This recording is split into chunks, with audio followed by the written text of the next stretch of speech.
It's like a jungle sometimes. It makes me wonder how I keep from going under. It's like a jungle sometimes. It makes me wonder how I keep from going under.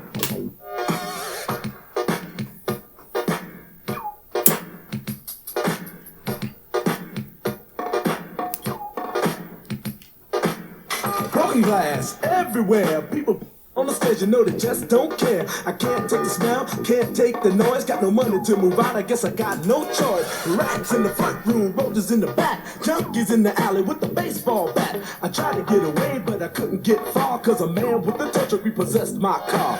Don't push me, cause I'm close to the edge. I'm trying not to lose my head. What's up, guys? Whoa! There's a big truck going on downstairs somewhere. Not somewhere, it's on the street. I know exactly where it is. Man, I'm getting some, not liking something here. I don't know what has changed. I don't think I changed anything since the last time I did the show. Well, I have changed something, a couple things, but I don't think I changed anything audio-wise. I don't know why I'm getting some little feedback through there, whatever, but I will figure it out. I don't think it's going to affect anything. I think I might have just had a couple things up front there that maybe I'm not going to like, and I'm already kind of not liking this, the way I got this tripod set up either. I got a new tripod, guys. I know I've been talking about getting some different stuff here. I was supposed to get a new iPad. I'm doing a show, by the way, in case you didn't notice. Yeah, just want to talk to you guys about a couple things, but I'm not going to be on very long. I'm not feeling very well. But what was I saying? So I got this new tripod. You can't really see it. Well, maybe you can. Can you see it in this other angle? I guess you can. You can see me fucking with it right there. So, yeah, this is my new tripod right here. This beautiful thing, but it's a little too high, and I think I got it as low down as I can get it. Maybe it goes a little lower. Does that go lower? I don't know. Who knows, guys? But I feel like I want my head kind of up here. Why can't I ever get my hand to do what I want it to do? It's like opposite day. So I really want my head up a little bit further. I feel like I guess I'm centered in the screen, maybe. I can't tell. I'm not sure how I like it right there, but if I put it any further away, then I can't reach up there and touch it. But it does eliminate, I don't know if you remember, but my finger used to always kind of get in the way every time I was switching angles, kind of like this. Kind of annoying, right? But now when I switch angles, I don't get that finger movement into the thing. So that's a plus. I'm going to zoom in, of course, a little bit on this guy, but I want you to be able to see the tripod. And I just like the big angle when I start things out to kind of just give you a big look. That song there at the front was, let's finish what you were talking about, Brian. Jesus. So what was I talking about? Well, I got this new tripod, so I don't have the Mac down here. Actually, the Mac is outside on the back porch. I was watching a movie out there last night on Hulu with it. But I got the new tripod. I was supposed to get a new iPad, I thought, on Friday from this chick on Marketplace, but she keeps dicking around. I got two people, really. I've got another chick that's got an iPad Air, second generation that I've been trying to get on. It's been up there for weeks, and she just will not respond when I ask if it's available. It's still up there. It's $200, or best offer, I think it might even say. But she doesn't answer the text whenever I message her, so I don't know what her problem is. Why are you going to put something up on Marketplace if you're not going to market it and try and get rid of it or sell it? What's the point? Seems a little fruitless. Maybe she got rid of it and she just never took it off of Marketplace and she doesn't go on Facebook anymore. Who knows? Who knows what the story is? But this other chick, it's a iPad. It's just an iPad, 6th generation. It's got a nice wood grain to it. I think it's just a cover that comes with it. It's a wood grain. It's got a keyboard that's already attached to it as well. So it comes with the keyboard. I think she was asking like $315. I talked her down at one point to $275, and I thought we had a deal on that price point. But then all of a sudden she got back with me and said, "Well, at that price, you won't get the keyboard with it. And I said, well, fuck, then how much do you want with the keyboard? So she told me $300. I said, okay, deal. I'll do it. She wasn't in town. Said she would be back in town until Friday. I said, okay, cool. We'll do it. So Friday, Thursday afternoon, I texted her and said, what time can we meet tomorrow? Early Friday morning, she sent me a response that said, sorry, just seeing this, but didn't answer the goddamn question. So I'm like, okay, well, now that you've seen it, what's your fucking answer to the question that I just asked you? So I didn't say that, but I basically said, okay, so when can I get it? And she hadn't even read that message yet. That was on Friday. It is now Monday. This will come out on Tuesday or later on this evening, probably, depending on how I feel, if I can get it together. But so yeah, people just, I mean, you know, if you're going to put shit up on Marketplace and you're going to sell something and you're going to respond a couple times and act like you have an interest in my interest, then continue doing what you're doing, and let's finish the transaction, you know. But I don't know what the problem is. So I was hoping that by the next show that I did, I was going to have the new iPad 6th generation with the nice fancy keyboard. That way I could have this tripod is going to be further back on the table or either set up somewhere else. This guy out here will probably stay where it is. But didn't happen. So at least I got the tripod. That's added a little bit of better functionality. At least I don't have the finger wave going on in there every time I switch things. So, by the way, this is Craft Conversations. If you didn't know, welcome to the show. I was going to do a live today on Facebook, and I said, you know, I just don't really, I'm just not feeling well, guys. I don't feel like doing a live. I didn't feel like interacting with anybody. Because that's eventually what I want to do is I want to do a live interaction show where I sit here as well as controlling all the cameras from the iPad. I want to also have the Surface here with Facebook open and do some Q&A type stuff. Have you guys ask me questions and get involved with the show. I want to get some audience participation. At one point, I would like to do some call-ins, and people could call in and we can get you on the air and talk about whatever you want to talk about and see if we can get some good topics going on. Or you can add to the conversation that I'm having, whatever the case may be. But I didn't pull this beer up, but let's go ahead and open this beer. And then we're going to get into the bulk of the show, the main reason I was going to do a show today. And then I've had something else come up during the day that I'll add into it. Not really a big thing to add into it, but my buddy Paul Pietrofesso of the Paul Stone Project was actually drinking this beer. I saw him check it in. He tagged me in the check-in on Untapped, so I figured, why not get me a 6-pack of these? So I went to the store, got me a 6-pack today. This is, let's see if I can pull this up here. The double Indemnity, is that what it says? Indemnity, double IPA from Legal Remedy Brewing Company. They're up in Rock Hill, South Carolina. I don't know if you've ever heard of them before. I've drank a lot of their beers on the podcast, but if you haven't listened to any of the shows, then you never heard me talk about it. But they're a fantastic brewery. I think they were the original brewery up there in Rock Hill. And Legal Remedy, I don't know the whole story behind it. Let's see if we can find out. But most of their beers, I guess I can leave this on the fucking table like I normally do, right? Most of their beers are, or not most of them, I think all of them really, are named after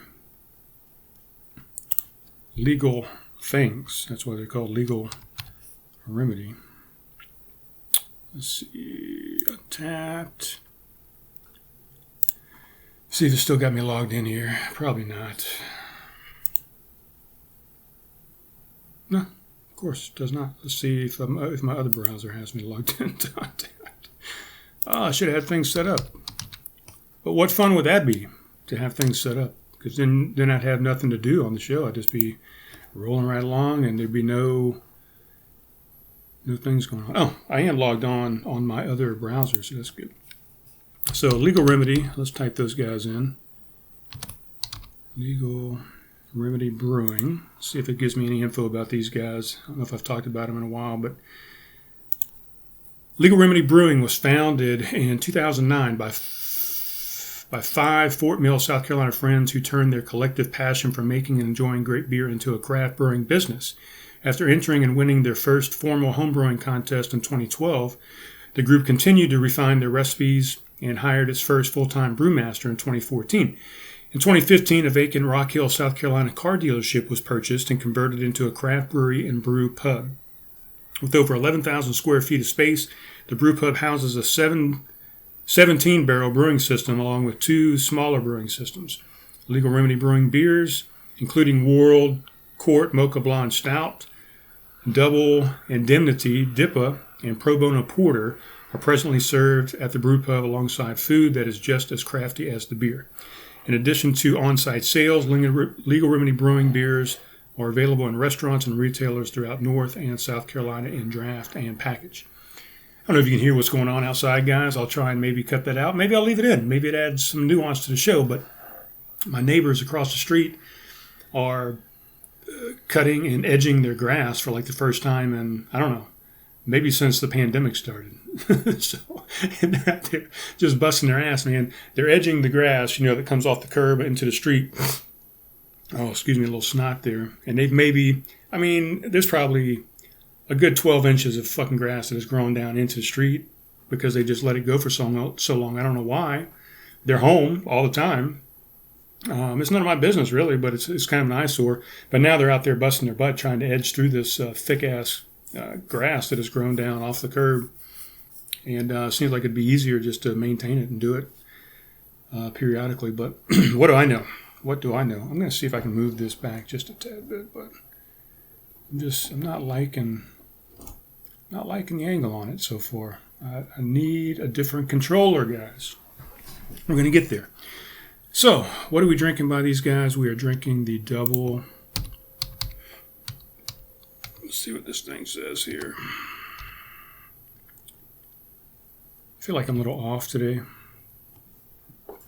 on what I'm saying, but double Indem.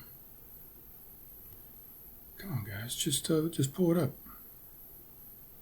Why is it not just pulling it up off of that? Double Indem. The T. There we go. Gotcha, buddy. Right there. Gotcha. So, what is this? I'm trying to stay hydrated. This is a double or an imperial IPA from these guys. It's 8.6% ABV or alcohol by volume. It's got 68 IBUs, international bittering units, for those of you that don't know what that is.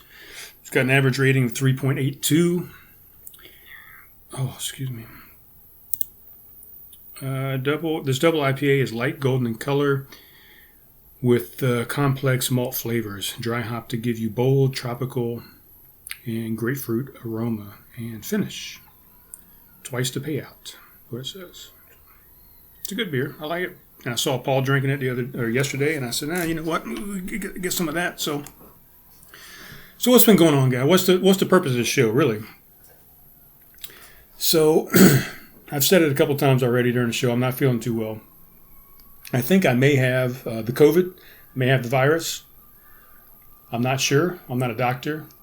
I have not been tested, and that's what I'm going to talk about today. So now we got fire trucks going on. That's the bad thing about these mics they got. They're fantastic mics. They're really fantastic mics, but they're condenser mics versus a dynamic mic, and they pick up everything. I mean, if I crack my knuckles, that's going to be huge. You're going to hear that big time on the audio. If I had I don't have one up here. My roommate has one downstairs, but if I had a dynamic mic, those are the types of mics that you really have to talk like directly into, like the singers. You have to get right up onto it, like almost touching your lips to really get the sound to come out of it. So I could do stuff over here off mic, and I could have all this stuff going on around me. I could have the air conditioner going on, my roommate's singing downstairs, playing his guitar, yelling, screaming, the dog's barking, guy out here edging his grass, fire trucks, all that stuff you wouldn't pick up. But I kind of like it a little bit. I mean, some of it's a little annoying. It's a little too much sometimes, but I don't mind it, really. but maybe it's a big deal to you guys. But but anyway, so a few days prior to this past Saturday, a few days, I started feeling like I just wasn't feeling too well. I was having a little bit of a cough and a little bit of a runny nose. I felt like I was getting maybe a little bit of a sore throat, some earache type stuff. Having trouble getting deep breaths while sleeping at night, especially if I roll over and slept on my back for a little bit. Having a little bit of a wheeze in my breath and my breathing, I could hear, just a little bit, probably not like that, but just a little bit of a wheeze in my breathing.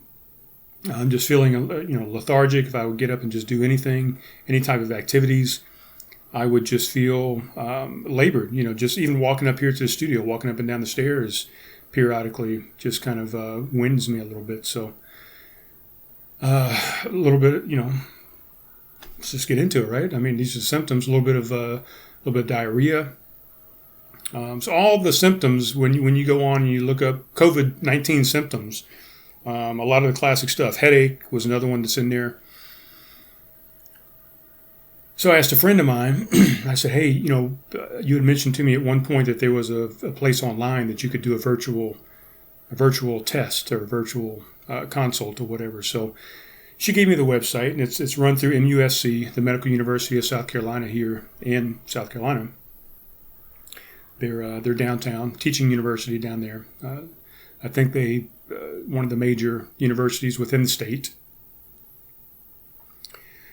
So Saturday, I guess about 1 p.m. on Saturday, so this was a couple of days after I started feeling not so hot. I haven't really run a fever, what they classify as a fever. So, most people think, okay, something over 99.0 or 99.2 or into the hundreds, now you're thinking, okay, this person has a fever. Well, my normal, and this is what I told the VA when I talked to them today, and we'll work our way up to that, but my normal body temperature, whenever I've had my temperature taken throughout my entire Air Force career, when I take it now, when I have it taken at the VA, when I go for my phlebotomies, whatever, any appointment that I go to, my normal temperature is somewhere around 97.8, 97.7, 8, 9, somewhere in that range. So it's not your standard 98.6 that, everybody thinks that's your normal temperature. Well, normal is normal for each individual. So my temperature lately has been a 98.6 or 98.5. So if you think about it, my normal is a 97.7. Well, now we've added add 6 more to that. Now we've added 9 points on there, 0.9 to the temperature. So think about it. If you have a 98.6 and you add 9 to that, that's what? You add 4 to that, and you add another 5. So now you're at 99.5, right? So if you went from 98.6 to 99.5, you're probably running a fever, right? Well, if I go from 97.7 to 98.6, for my body, I'm running hot. I'm running a little hot. So that's what my temperature's been, not at. Don't put at the end of a sentence. Jesus Christ, what is going on here?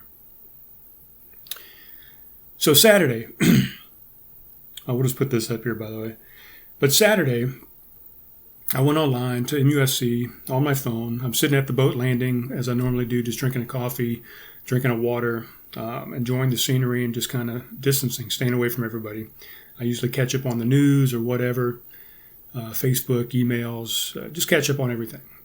First thing when I wake up, I go out there. So I start filling out this, you go on there, you log on, and it says, hey, do you think you have COVID? Yes, I do. Okay, well, here go on here to this virtual testing. Virtual consult, virtual visit, whatever you want to call it, and fill out this, answer some of these questions. So you go through it and ask you just, basic stuff. What's your height? What's your weight? Are you male, female? Do you have a cough? Do you have a runny nose? Do you have sputum? Are you coughing up phlegm? Do you have a headache? Do your ears ache? Do you have a sore throat? Do you have any white bumps on the back of your throat? Do you have body aches? Do you have fevers? Do you have chills? You having trouble breathing? You have muscle aches? Just all these questions that ask you a whole slew of different things. You get to the end of it, you hit submit. It says, okay, let's get your results. It sends you an email. I can't remember exactly how it all worked out, but I think it sent me an email. You go onto the email and it says view your results or view your visit or some kind of bullshit. So I go on there, and when I get on, I got to drink some of this beer first, guys. Jeez, I poured it.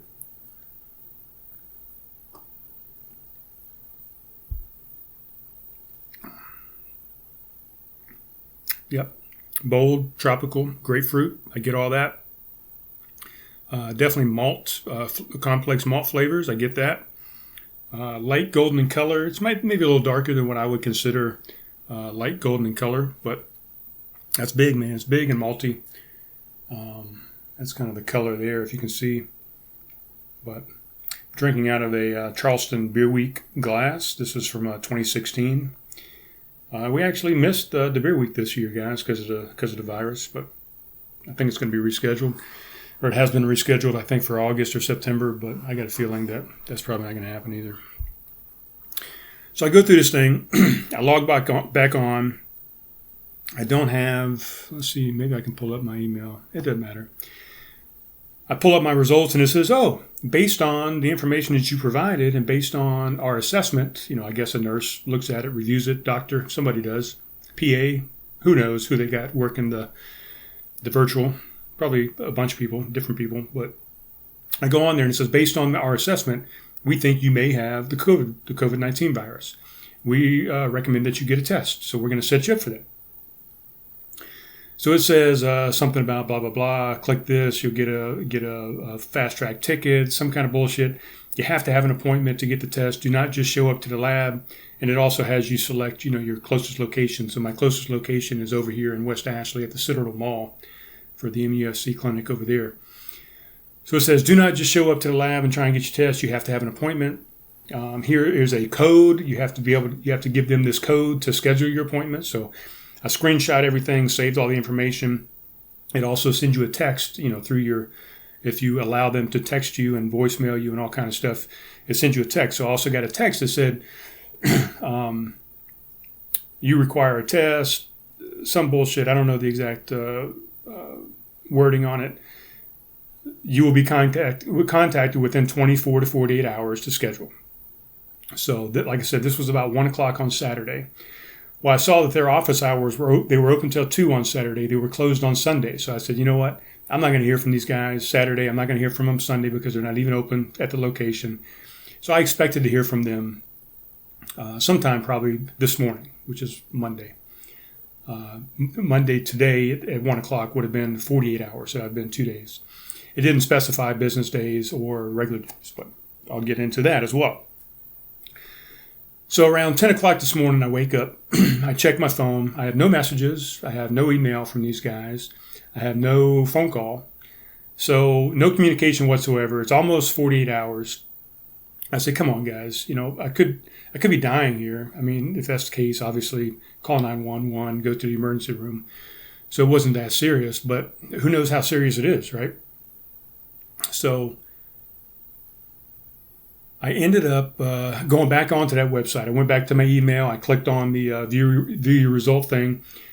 Now I got a different screen that came up, a similar looking screen, but had different wording on it this time. Now it said, based on the information you provided, we think you have a viral upper respiratory infection, or what's otherwise known as a cold. So here is 3 different prescriptions we're going to prescribe you. Tessalon, Pearls, some other bullshit. I don't know, 2 or 3 things. Take some Tylenol, take this, whatever. Take 2 aspirin, call me in the morning type thing. So I'm like, wait a minute now. On Saturday, and I don't know if it's coincidence or not, but on Saturday you told me that you think I have COVID-19 and that I need to get a test, and that you were going to schedule me for that test.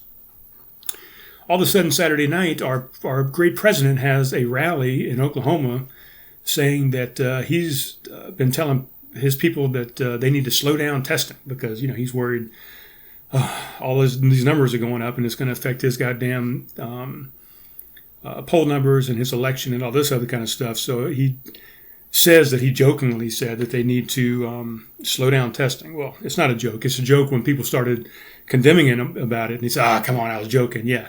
You can't have it both ways, man. You either got to say what you fucking mean or you got to be joking. But you said what you meant to your base at the rally to get them all riled up, and then after the fact, you're going to apologize and say, no, I was just joking around. Well, now you've already got your base all hyped up about it. So it's, you're playing with people's fucking emotions here. So I don't think it has anything to do with that. Who knows? It could. They could have gotten in touch with all the governors and said, look, guys, postpone testing. Don't do so much testing. The numbers are going up because of testing. Let's curb the testing a little bit so we can get these numbers to go back down so I can get reelected.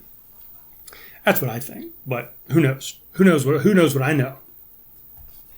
Right? So where are we in this story here? So I get that email, or I pull that up and it says I just had the common cold now. So I say to myself, okay, self, well, why don't you're a veteran. You should have probably done this from the get-go. Let's call the VA, your local VA, the closest VA, which is at the Trident Medical Center there in Ladson. Let's call the VA and see what they think and tell them your story. So I call the VA. I get somebody on the line. It's just one of the operators, somebody working the phones. And I said, look, I went on. I did this virtual test through NUSC. They came back and said, yeah, sounds like you probably maybe have COVID. It's a good chance. We need to get you tested. Let's do that. Within 24 to 48 hours, we'll get back with you. Well, haven't heard from them. I would like to know if you guys are doing COVID-19 testing, and if so, how do I get in and get a test? Because these guys are screwing me around. They're now saying that I just had the common cold. They've changed their story, their assessment, which I had the same symptoms. So at one point, these symptoms were COVID-19, and now all of a sudden they're the common cold. And, they do mimic each other. So there's a good chance that it could be the common cold. But God damn it, give me the test and let's find out before I start spreading this thing all over the place. Because now, I don't even want to leave the house, which, I do. I have to go places, a couple places here and there. But now I don't want to leave the house. I don't want to go over and visit my parents. I don't know if I got the COVID. My parents are both 75 years old. They're not in the best of health, maybe. They don't need to be subjected to the virus. So can somebody please give me a goddamn test so I can live my life and figure out what the fuck's going on? So I didn't say all this to the lady on the phone. She says, oh, okay, yeah, sounds like you probably need a test. Let me get this information. She typed everything and I could hear her typing it. Let me get all this information over to the nurse. A nurse will call you back within 10 minutes. Okay. All right. Perfect. That's exactly the answer that I want. That's what I'm looking for. I'm looking for some fast results here. Let's jump on this thing in case maybe I do have it. So 10 minutes goes by, no big deal. Come on, people aren't going to stick to exactly 10 minutes. Who knows when the nurse got the information? Blah blah blah. So 20 minutes go by, 30 minutes, 50 minutes, an hour, hour and a half, 2 hours. And I'm thinking to myself, man, just call these people back. And I said, no, this is going to be a great podcast because I want to see exactly how long it actually takes somebody to be concerned about this virus. And how hard it is to actually get testing. Because you hear it all the time. You've heard it since March, right? Or maybe even late February, you heard if you need a test, you can get a test. And, people said, oh, I can't get testing. And the president and Fauci and everybody else was saying, no, if you need a test, you can get a test. Well, I'm thinking to myself, no, you can't. If I need a test, it's a pain in the ass to get a test. And I'm wondering how many people just give up and say, fuck it, I'm just going to ride it out and die or whatever. And how many people just give up and they just say, screw it, I'll just live with the virus because it's such a fucking pain in the ass to get to. So 2.5 hours go by, 2 hours and 40 minutes, I think is what actually happened. And I was going up to get me a sub sandwich. I was hungry. I was going to go, had my mask with me, put a mask on, went inside, got my sandwich. Actually, I did this after the phone call. So I'm sitting in my truck waiting to go in and get a sub sandwich, and I said, let's call MUSC. I'm tired of waiting. I really want to get this test because I'm going to stand still here until I can get tested and see if I'm positive or negative. As far as, hanging out with people and doing whatever.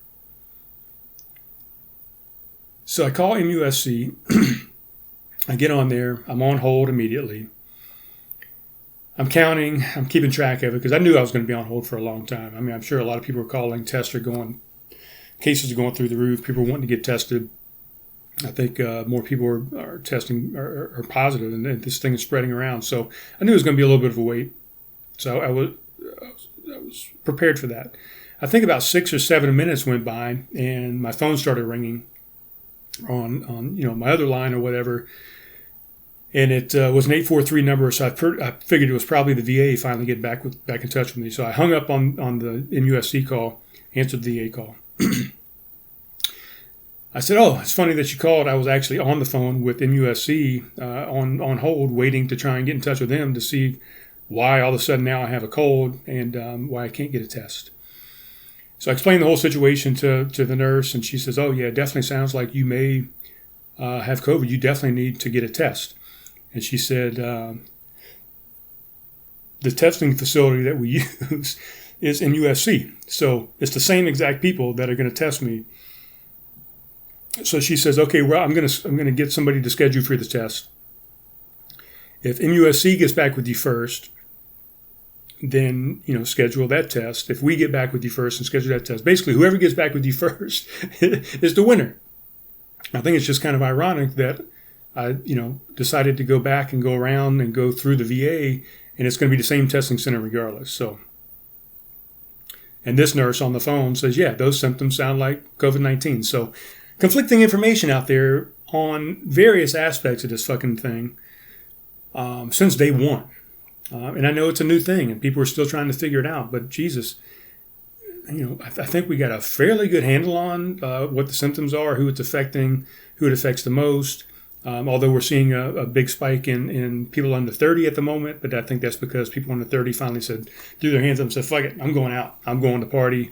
And I ain't worried about this virus." And, they've got the benefit of youth and a healthier immune system, and they can probably go out there and do that a little bit. But so we're seeing bigger cases. Matter of fact, my son just got tested. My youngest son, 25 years old, I think, or he's going to be 25 here in September. He just got tested along with a couple of his roommates. They went to a birthday party, and some people tested positive. So to be on the safe side, they got tested. One of his friends they got tested with him, actually was positive, but he found out today that he was negative. So that's a good thing. Jesus Christ. Now we got this going on. So my iPhone storage, it just told me, is full. So I guess I'm going to have to go in and clear some storage before I can save this thing. I don't even know if I can save it, to be honest with you. Because I think, oh man, I hope that's not the case. Anyway, the bottom line is, the moral to the story is, I'm waiting again on the VA or MUSC to get with me to schedule a COVID-19 test. It's been over 48 hours and I have not been tested. And I can't get tested. I can't go. You have to have an appointment. So, pain in the ass. I'll do this real quick and then I got to go because I don't know if this thing's even going to save. But so I'm leaving, getting my sub sandwich after I finally got all this stuff squared away, and I pull out to the red light and I turn and pull out to the street. All of a sudden I just hear huge grind, and I knew exactly what it was. My tire was flat, so I pulled over to the side of the road. I got out, took a look. My front driver's tire is flat as a board. Pull around the corner.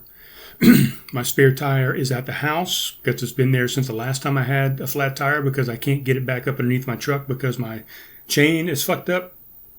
So I had to call my dad and say, "Hey man, can you pick up my spare tire from my house, get my floor jack, and bring an air compressor as well, because we're probably going to have to pump the tire up because I think my spare has a low leak in it." So all that's happening. So tomorrow I got to go. Hopefully I'm getting a test somewhere tomorrow. And then I've also got to go and get a new tire and see if they can somehow get my spare back up underneath my truck. So that's all I got, guys. All I got to say is fuck COVID, fuck the testing systems, fuck President Trump. And yeah, talk to you guys soon.